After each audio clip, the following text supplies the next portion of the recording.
சமீபத்தில் இன்ஸ்டாகிராமில் இதில் எல்லாத்துலேயும் பார்த்தீங்கன்னா வீடியோஸ்லாம் இவங்களுக்கு தான் ஓட்டு போடணும்னு சொல்லி சின்ன குழந்தைங்கலாம் வந்து ரொம்ப வீடியோஸ்லாம் போட்டுட்ருப்போம். அதை பார்த்தோன்னே நமக்கு கொஞ்சம் காண்டாகும். ஆனால் இப்படி அந்த ஓட்டு போடுறதுக்கான ஓட்டு ஐடி என்ன தேவைப்படுது? ஓட்டு ஐடி இல்லாமலே உங்களால் ஓட்டு போட முடியும். உங்களுக்கு பதிலாக வேற ஒருத்தரும் ஓட்டு போட முடியும். ஒரு சிலருக்குலாம் ஓட்டு வர்றதுக்கான ரீசனே வந்து ரொம்ப நாள் கழித்து தான் ஓட்டுக்கான உரிமையே கிடைச்சது. இதை பற்றிலாம் உங்களுக்கு தெரியுமா? இதை பற்றி தான் இந்த காணொலியில் நம்ம முழுசாக பார்க்க போகிறோம். என்ன ஏதுன்னு பார்த்துடலாமா? வணக்கம் ஃப்ரெண்ட்ஸ் மக்களே.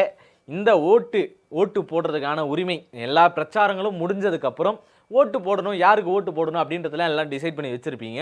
இந்த நேரங்களில் யூடியூப்பில் வந்து பார்த்தீங்கன்னா சில பேர்லாம் வந்து வீடியோஸ் எடுத்து போட்டுக்கிட்டு இருக்காங்க, அவங்க குழந்தைங்கலாம் இந்த மாதிரி பண்ணுறாங்க அப்படின்ட்டு. அந்த மாதிரிலாம் வந்து பதிவிடக்கூடாது. அது வந்து கொஞ்சம் தவறான ஒரு செயல்.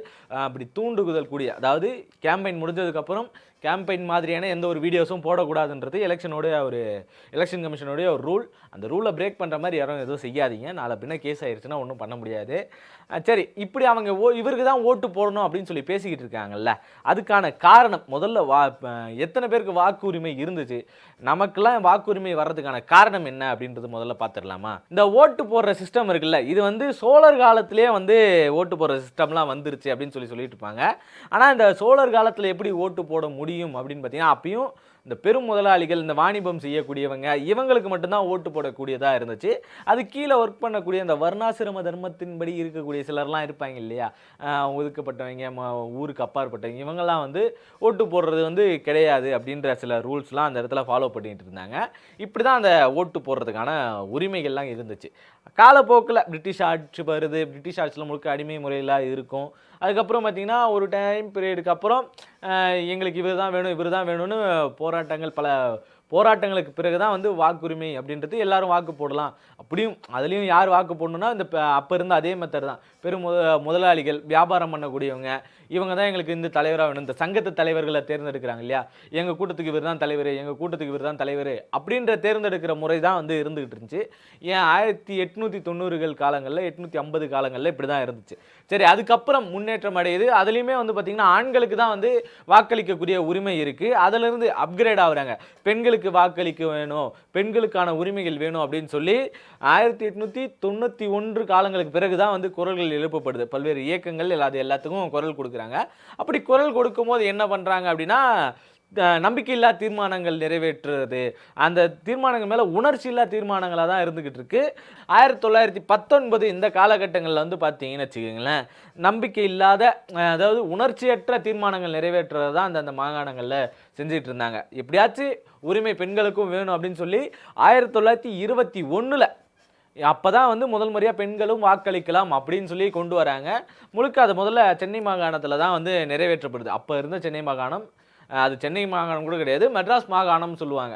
அப்போ இருந்து அந்த மெட்ராஸ் மாகாணத்தில் தான் முதல்ல அந்த வாக்குரிமை, பெண்களுக்கான வாக்குரிமை அப்படின்றது கொண்டு வராங்க. அப்போ கூட 1921 35 வரைக்குமே வந்து பார்த்தீங்கன்னா படித்த பெண்கள், மெச்சூர்டான பெண்கள், வியாபாரம் செய்யக்கூடிய பெண்கள் இருப்பாங்க இல்லையா, ஹை லெவல் ப்ரொஃபஷனில் இருக்கக்கூடியவங்க இருப்பாங்க இல்லையா, அவங்களுக்கு மட்டும்தான் வாக்கு அப்படின்னு சொல்லி இருந்துச்சு. ஏன்னா அவங்க அப்படி வர்றதே வந்து யாரோ ஒருத்தர் 2 பேராக தான் இருப்பாங்க. அப்படி இருந்த காலகட்டங்களில் இவங்களுக்கு இப்படி கொண்டு வர்றதுன்றதே பெரும் போராட்டங்களமாக இருந்துச்சு. முதல் உலக போர்லாம் முடிஞ்சு அதுக்கப்புறம்லாம் வந்து தான் இவங்களுக்கு போராட்டம், இப்படி பல்வேறு கஷ்டங்களுக்கு அப்புறம் தான் வாக்குரிமை அப்படின்றதே வருது. அப்படியாப்பட்ட வாக்கை நம்ம யாருக்கு போட போகிறோம் அப்படின்றதுல ரொம்ப தெளிவாக இருக்கணும். அந்த தெளிவோடு நம்ம இருந்தோம் அப்படின்னா நமக்கு இருக்கும். ஆனால் எப்போ இந்தியாவில் எல்லா பெண்களும் வாக்களிக்கலாம் அப்படின்னு வந்துச்சுன்னா, சுதந்திர இந்தியாவில் 1950க்கு அப்புறம் தான் வந்து நமக்கு வந்து முழுக்க எல்லா பெண்களும் வாக்களிக்கலாம், பெண்களுக்கான வாய்ப்புகள் உண்டு அப்படின்ற மாதிரி நிறைய விஷயங்கள் இருந்தது. அதெல்லாம் அப்போ தான் கொண்டு வரப்பட்டது. யார் கொண்டு வரப்பட்டது என்னெல்லாம் இப்போ சொல்ல முடியாது.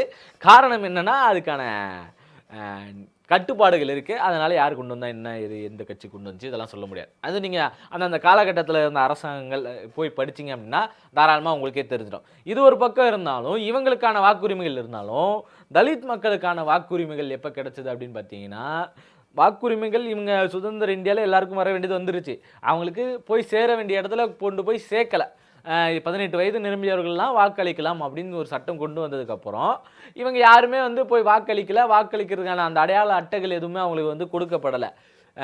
எப்போ 1991 காலங்களுக்கு அப்புறம் தான் முழுக்க மலைவாழ் மக்கள், பழங்குடியின மக்கள் எல்லாருமே போய் வாக்களிக்கிறாங்க. அதுக்கு முன்னாடி வரைக்கும் இந்த திருட்டு ஓட்டுன்னு சொல்லுவாங்க, இல்லை ஆள் மாற்றி ஓட்டு போடுறதுலாம் சொல்லுவாங்க இல்லையா, இப்படியான வாக்குகள் செலுத்துறது தான் அவங்க இதில் லிஸ்ட்டில் அவங்க பேர் வந்துடும். அவங்க பேரில் வந்து இவங்க எடுத்து வச்சுருவாங்க.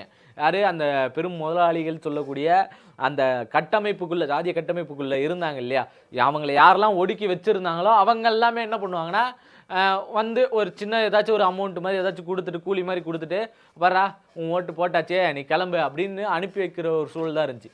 அவங்க கூட்டின்னு வந்து வாசல் வரைக்கும் வச்சுட்டு, இந்த மாதிரி ஓட்டு போட்டாச்சு, உன் ஓட்டுலாம் இங்கே போட்டாச்சு கிளம்பு அப்படின்ற நிலைமையில் தான் வச்சுருந்தாங்க. அவங்களுக்கு கூலி மாதிரி அதுக்கு ஏதாச்சும் ஒன்று கொடுத்துருவாங்க, சன்மானம் மாதிரி கொடுத்து விட்ருவாங்க.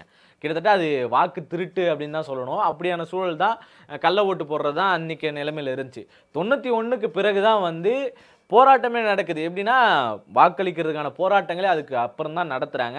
அப்படியான வாக்களிப்பு போராட்டங்கள்லாம் நடத்துனதுக்கப்புறம் தான் பழங்குடியின மக்கள் எல்லாருமே அவங்க உள்ளே போய் போடக்கூடிய ஓட்டு போடக்கூடிய சூழல் இங்கே ஏற்படுது. இந்த நிலையில் தான் எல்லா இடத்துலையுமே வந்து இருந்திருக்கு. இதையுமே வந்து யார் பண்ணாங்கன்னு நம்ம சொல்ல முடியாது இப்போ இருக்க காலகட்டத்தில். அதனால் நீங்கள் யார் என்ன ஏது அப்படின்றதெல்லாம் தெரிஞ்சுக்கோங்க. நீங்கள் போய் தேடணும். நான் சொல்கிற ஒரு விஷயம் வந்து உங்களை போய் தேட வைக்குது அப்படின்னா கண்டிப்பாக அந்த விஷயத்தை நம்ம தாராளமாக செய்யலாம் அப்படின்ற ஒரு நோக்கத்தோடு இந்த வீடியோவை போட்டுக்கிறோம். இவங்களுக்கு இப்படியான வாக்குகள் கிடைக்கிறதே வந்து பெரிய விஷயமா இருந்துச்சு. அதுக்கப்புறம் காலகட்டங்களில் தான் என்னன்னா தனி தொகுதிகள் எல்லாத்தையும் இந்த தொகுதியில் இவங்க தான் வந்து நிற்கணும், இந்த தொகுதிகளில் இவங்களுக்கான அதாவது பிற்படுத்தப்பட்ட மக்களுக்கான தொகுதி அப்படின்னு தனி தொகுதிகள் பிரிக்கப்பட்டதெல்லாம் அதுக்கு அடுத்த காலகட்டங்கள்லாம். அப்படி அந்த பழங்குடியின மக்களுக்காகவும் தலித் மக்களுக்கான வாக்குகள் இருக்கிறதுனால மட்டும்தான் இன்றைய நிலையிலையும் அவங்க கிட்ட போய் வாக்கு கேட்கறது அப்படின்ற ஒரு சூழல் இருக்குது. இல்லை அப்படின்னா அவங்கள வந்து கழிச்சு விடுறது, அவங்கள கண்டுக்காமல் ஊருக்குள்ளேயே சேர்க்காம அந்த கொடுமைகள் இன்னும் அதிகமாக இருந்துக்கிட்டு தான் இருக்கும். அவங்களுக்கும் வாக்கு சதவீதம் அவங்களுக்கான ஒரு வாக்குகள் இருக்குன்ற நம்பிக்கையில் தான் எல்லாரும் இப்போ அவங்களுக்கான இடஒதுக்கீடை பற்றி பேசுறது, அவங்களுக்கான வாக்குரிமைகளை பற்றி பேசுறது, அவங்க உரிமையை பற்றி பேசுறது, இது எல்லாத்துக்கும் முழு முதல் காரணமாக அந்த ஓட்டு இருக்குது. அந்த ஓட்டை நீங்கள் போடணும் அப்படின்னா அதுக்கு முக்கியமாக தேவை ஓட்டர் ஐடி. கண்டிப்பாக 18 வயசு நிரம்பிய எல்லாரும் ஓட்டர் ஐடி எடுத்துருக்கணும் அப்படின்றது நம்ம கேட்டுக்கிறோம். ஓட்டர் ஐடிக்காக நீங்கள் அப்ளை பண்ணணும். அப்போ தான் வந்து அப்ளை பண்ணால் தான் அந்த ஓட்டர் ஐடி கிடைக்கும். அப்படி அப்ளை பண்ணி உங்களுக்கு லிஸ்ட்டு வந்துருச்சு, இத்தனை வயசுக்கு மேலே நீங்கள் இருக்கீங்க, லிஸ்ட்டு வந்துருச்சு அப்படின்னா அதுக்கு மேலே ஓட்டர் ஐடி இல்லாமல் கூட நம்மளால் வந்து ஓட்டு போட முடியும். அப்படி ஓட்டர் ஐடி இல்லாமல் எப்படிலாம் நீங்கள் ஓட்டு போடுவீங்க அப்படின்னு கேட்டிங்கன்னா அது எப்படி பாது ஓட்டர் ஐடி இல்லாமல் நீ ஓட்டு போட்டுருவியே, நீ உன்னை உள்ளே விட்டுருவாங்களா? பூத் ஸ்லிப்புன்னு ஒன்று வச்சுருக்கணும். இப்போ இடையில கூட இந்த பூத் ஸ்லிப் இருந்தால் போதும், அதில் போய் ஓட்டு போட்டுடலான்னு கூட நிறைய பேர் கிளம்பி விட்டாங்க.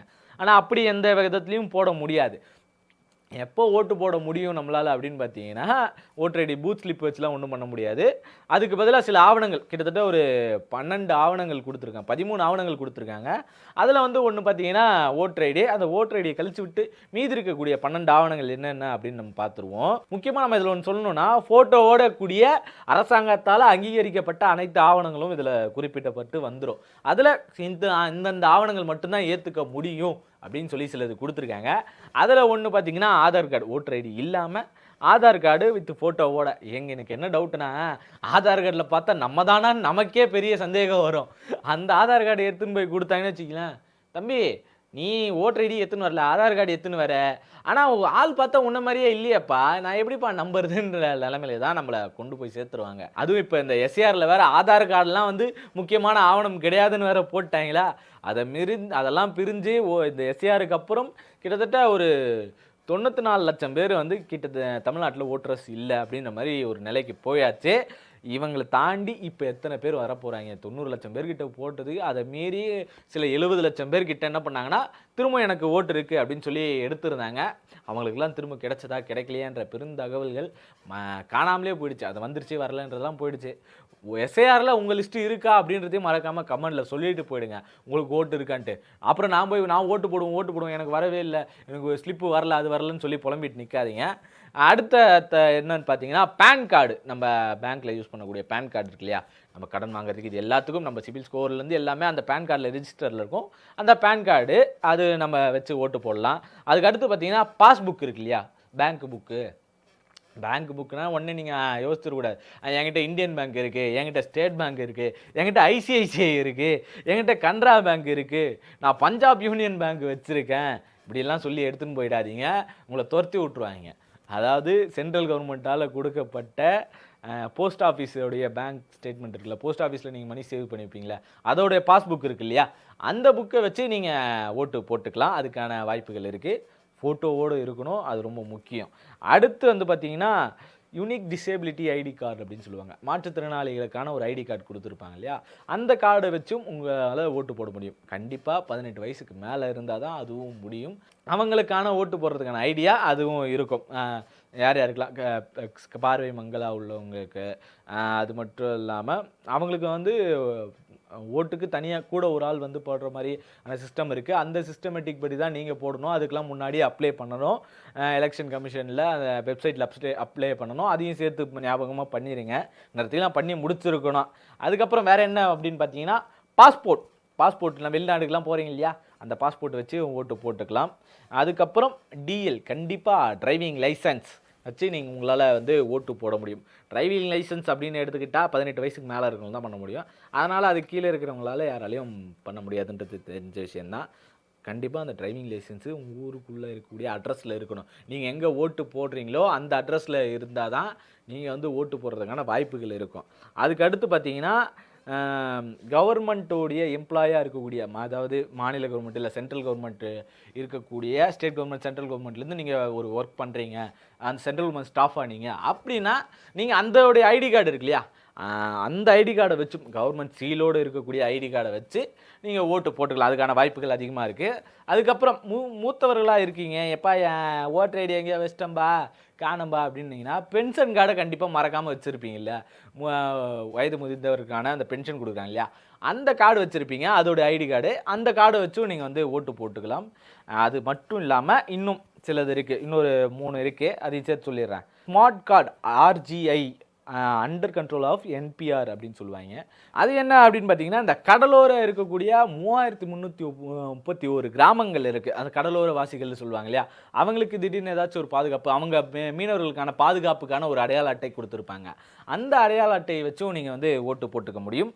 அடுத்து official ID card for MPs, MLAs, MLCs, அதாவது இந்த MLA MP இவங்களாம் இருக்காங்கல்ல, அவங்களுக்கு சில ஐடி கார்டு கொடுத்துருப்பாங்க. அவங்களுக்கு வந்து அந்த ஐடி கார்டை வச்சு அவங்க வந்து ஓட்டு போட்டுக்கலாம். சட்டமன்ற உறுப்பினர், மாநில மக்களவை உறுப்பினர்கள், இவங்களுக்கெல்லாமே அந்த ஐடி கார்டே போதுமானது தான் ஓட்டு போடுறதுக்கு. அடுத்து கவர்மெண்ட்டோடைய இன்சூரன்ஸ் கார்டு, நான் LICயில் போட்டிருக்கேன், அதில் எனக்கு ஐடி கார்டு இருக்குது அப்படின்னா நீங்கள் கவர்மெண்ட்டோடையதாக இருந்தால், நான் இப்போ LIC வந்து ப்ரைவேட்டைஸ் ஆக்கிட்டாங்க, அதனால் நான் சொல்கிறேன், கவர்மெண்ட்டோடைய அந்த இன்சூரன்ஸோட கார்டு இருந்துச்சு அப்படின்னா அதுக்கு அந்த கார்டை வச்சு வித் ஃபோட்டோவோடு இருக்கணும், அந்த கார்டை வச்சு உங்களால் வந்து ஓட்டு போட முடியும். அடுத்தபடியாக வந்து பார்த்தீங்கன்னா, அந்த பஞ்சாயத்து யூனியன் இதெல்லாம் வந்து நீங்கள் ஒர்க் பண்ணிட்டு இருப்பீங்களா, அதுக்கு ஒரு ஐடி கார்டு கொடுத்துருப்பாங்க இல்லையா. பஞ்சாயத்து ஆஃபீஸில் ஒர்க் பண்ணுறாங்க, பெருசாக யாருக்கும் தெரியாது, எல்லாம் ஊரோட ஒன்றா இருக்கிற மாதிரி இருப்பாங்க. அந்த பஞ்சாயத்து கார்டு இருக்கு இல்லையா, அந்த கார்டு வச்சும் வந்து நீங்கள் தாராளமாக ஓட்டு போட்டுக்கலாம். இதில் சிலருக்கு தபால் ஓட்டுகள்லாம் அங்கீகரிக்கப்பட்டது, அதாவது இந்த பென்ஷன் வாங்குறவங்களுக்கு வந்து தபால் ஓட்டு அங்கீகரிக்கப்படும். அப்புறம் டிசேபிலிட்டிக்கு வந்து தபால் ஓட்டுகள் அங்கீகரிக்கப்படும், அவங்க வீட்டிலேயே வச்சு ஓட்டு போட்டு கொடுத்து விடுறது. அதுக்கப்புறம் இந்த பஞ்சாயத்து ஆஃபீஸ், யூனியன் ஆஃபீஸ் இதெல்லாம் பண்ணுறாங்களா, அவங்களுக்குமே வந்து பார்த்திங்கன்னா ஓட்டு போடுறதுக்கான தபால் ஓட்டுக்கான வாய்ப்புகள் அதிகமாக இருக்குது. அதுக்கு நீங்கள் முன்னாடியே அப்ளை பண்ணி கவர்மெண்ட் சைட்லேருந்து எலெக்ஷன் டியூட்டி பார்க்குறவங்க எல்லாருக்குமே அதுக்கான வாய்ப்புகள் அதிகமாக இருக்குது, பண்ணலாம். இது தவிர நமக்கு பதிலாக இன்னொரு ஆளால் ஓட்டு போட முடியும். அப்படி யார், அப்போ எனக்கு பதிலாக வேறு யாருனா போய் ஓட்டு போடலாமா, நான் வீட்டிலேயே ஜாலியாக இருந்துக்கலாமா அப்படின்னு சொல்லி கேட்டிங்கன்னா கிடையாது. நீங்கள் வெளிநாடுகளில் இருக்கீங்க அப்படின்னா அங்கே இருக்கிற அதிகாரிகள் மூலயமா உங்களுக்கு வந்து இங்கே வாக்குகள் எடுக்கப்படும். இங்கேருந்து ஒரு அதிகாரியோட கண்காணிப்புலேயே அது நடக்கும். நீங்கள் அதுக்கான சில ப்ரொசீஜர்ஸ் இருக்குது, அதை அப்ளை பண்ணிங்க அப்படின்னா இந்தியாவுடைய அந்த எலெக்ஷன் கமிஷனோடைய வெப்சைட்லேயே அதுக்கான சில விளக்கங்கள் எல்லாமே கொடுத்துருக்காங்க. நீங்கள் தேடி போய் அதுக்கான அப்ளை பண்ணியிருந்தீங்க அப்படின்னா, இந்த டைமுக்குலாம் அதெல்லாம் பண்ணி முடிச்சிருக்கணும்.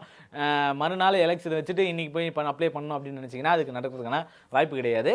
முன்னாடியே நீங்கள் பண்ணியிருந்தீங்க அப்படின்னா உங்களுக்கு பதில் இன்னொரு ஆள் ஓட்டு போடுறதுக்கான வாய்ப்புகள் அதிகமாக இருக்குது. நீங்கள் தாராளமாக அப்படி ஓட்டு பண்ணிக்க முடியும். ஆக இந்த வீடியோவில் நம்ம முழுக்க எப்படியெல்லாம் ஓட்டு போடலாம், ஓட்டர் ஐடி இல்லாமல் வேறு என்னென்ன ஐடிகளை யூஸ் பண்ணி நம்மளால் ஓட்டு போட முடியும் அப்படின்றது எல்லாமே நம்ம தெளிவாக சொல்லியிருப்போம். அதுக்கு முன்னாடி வந்து பார்த்திங்கன்னா நமக்கு வாக்குகள் எப்படி கிடைச்சது, பெண்களுக்கு வாக்குரிமை எப்படி கிடைச்சது எல்லாருமே சொல்லியிருப்பாங்க. ஆகவே மக்களே, சிந்திச்சு வாக்களிங்க. ஜனநாயக கடமையை ஆற்றுறதுன்றது ரொம்ப ரொம்ப ரொம்ப முக்கியமான ஒன்று. வாக்களிக்கிறத நிறுத்தாதீங்க. எப்பா எனக்கு வேலை இருக்குது, நான் வெளியூரில் இருக்கேன், அங்கே இருக்கேன்னு சொல்லி ஓட்டு போடாமல் மட்டும் விட்டுறாதீங்க. மறக்காமல் போய் ஓட்டை போட்டுருங்க. நன்றி, வணக்கம்.